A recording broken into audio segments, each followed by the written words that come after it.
All right, hello everybody.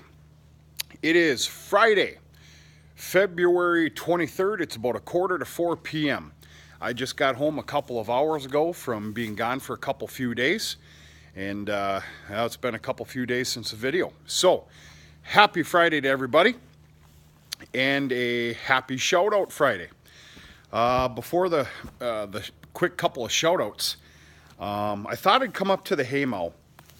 As soon as I got home, I had to, I fed all bales in all the cattle yards.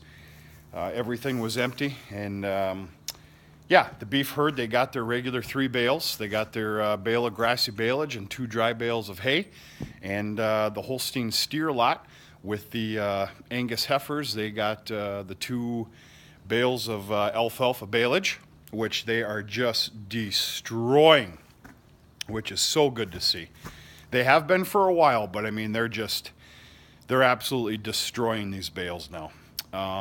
And they actually had a very healthy 3/4 of bale of dry hay left, so they didn't get a new bale of dry hay.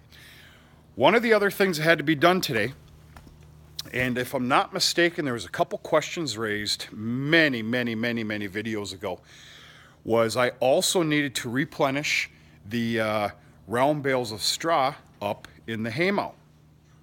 So there are 2 new bales that were just put up here because we are out. Obviously, you don't see anything else. These bales are stacked and stored in what we call the hay shed. Okay, I'm pretty sure you guys can see it from here. The door is obviously opened, and with some very slick operating moves, 2 bales can be put up here. It's just a little bit too high for the loader, but there's a couple little tricks. It's not too bad. So the reason I'm making this video on these straw bales is because there was a couple of comments, and I completely understand, about you're bedding cows in the barn with round bales of straw, and what are you doing? Well, folks, here's the deal. I want you to take a good look at this. Our grain crops this year, everybody's, was awful. I'm talking horrid. It was disgusting. Well, what comes with grain crops? You know, obviously we're talking about barley, especially for us, or oats, the straw. Well, we do a hell of a lot of bedding here, especially in the barn all winter long, including for 5 pens, sometimes 6, because of the overflow pen. That's got some animals in it that were a little bit, they needed to be taken out of the yard. And just every day needs. Well, folks, day after day after day, that adds up to a pile of straw. Well, we have been making round bales of straw for a few years now. It was kind of done on accident. It was because the kicker baler was having some major problems a few years ago. Well, it ended out that it turned out to be a really good thing. It was really good. Well, this year, of course, our problem was not equipment. The problem was the crops that came in, or lack thereof, I should say. This may look like a lot of straw to some. This is nothing. Well, this time of year, we're very fortunate and lucky to have this. We've barely ever used any. So, if you do remember from quite a while ago, well, this late summer, early fall, I was contacted by a fellow farmer in the area. He had a very large field, only a couple miles from here, that he did all in oats. He calls me up, he goes, "Ben, I can only assume you guys want the straw. I don't want it. I don't have a need for it. I don't have time for it. It's yours if you want to pick it up for a very respectful price per bale." So I went and round baled it. Well, folks, it works out beautifully well. Now, this is oat straw. And you know, I threw these up here a couple hours ago. I took the net wrapping out of here, and then I waited because I wanted to show you this. You take a fork and just start peeling it off. Is it a little bit of extra work other than throwing down, you know, 10, 12 bales a day? Yeah. What's that costing? 10 minutes? Who cares about 10 minutes?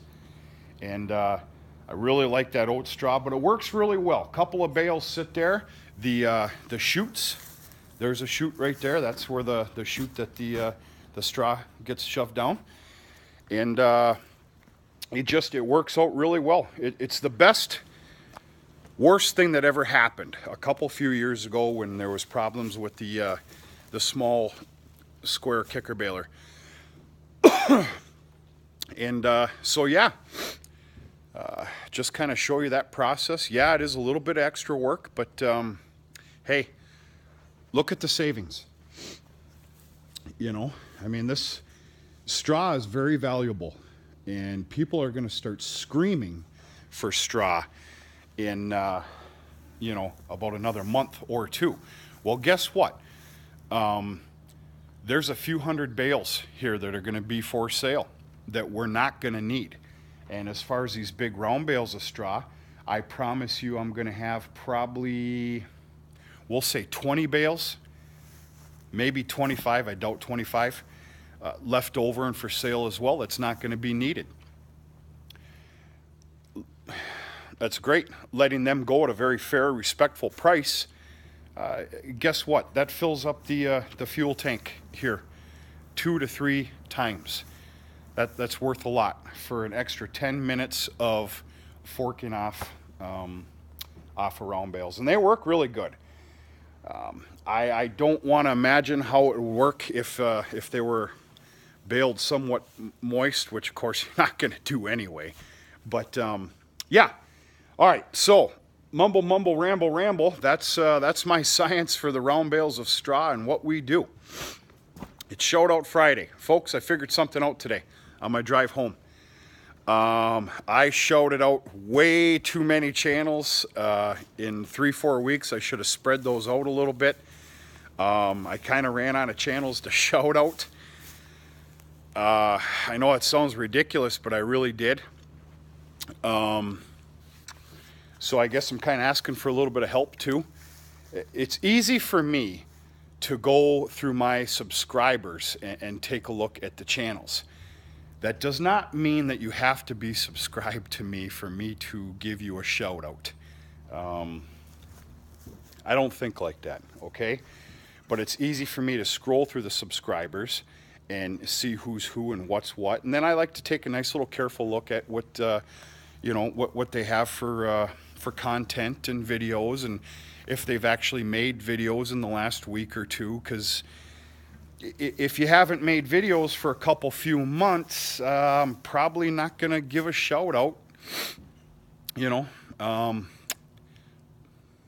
Yeah, I think you can understand. So, 2 new channels to me that don't need any introduction to you. Maybe some of us. I hope so. That's what it's all about. Tom Pemberton, Farm Life. That was actually, both the channels I'm telling you about today were actually both advised to me in a comment on Shout Out Friday videos that I put out. Hey, check these people out, you know, maybe give them a shout out. And that's the way this works. That's great. Keep that up, folks. Tom Pemberton, Farm Life. I do not know what country he's in. I want to say Ireland. I'm sorry if I'm incorrect. I'm just taking a wild guess. I don't know. But I'm very excited to look into his channel further. Looks like he does a very, very good job. Lots of subscribers. And yeah, I'm excited to really take a good look at him. So if anybody else hasn't heard of him, check him out. Tom Pemberton, Farm Life. This next channel, I'm extremely excited to check out. I am fully embarrassed that with all the YouTubing that I've ever done and still do, and all the videos I've watched, and especially predominantly farming, I am fully embarrassed that it took, once again, somebody left it in my comments section. Check this person out. It's a great channel. Our Wyoming Life. Folks, I had a small amount of time today. I probably only spent 10 minutes going through his channel. His and hers, I believe it's a husband and wife. I don't know enough yet to be able to tell you all that. I probably should, but I know enough to tell you to get on my channel and make a video and tell you to check them out. Extremely excited to look into them more fully. How do you like that English? So yeah, check them out. Tom Pemberton Farm Life, Our Wyoming Life. Two very good channels. Most of you probably already know of them. Those of you that don't, check them out. You like the content, give them a subscription, subscribe to them, and yeah, check their videos out. So that wraps up wow. I'm getting some sleep tonight. I haven't had a lot of sleep for the last few days. The old words aren't coming out correctly, okay? Yeah, that wraps up Shout Out Friday. Hope you guys enjoyed it. I'm going to turn you around here and give you a little look at the hay mow. We are more than safe and secure for hay.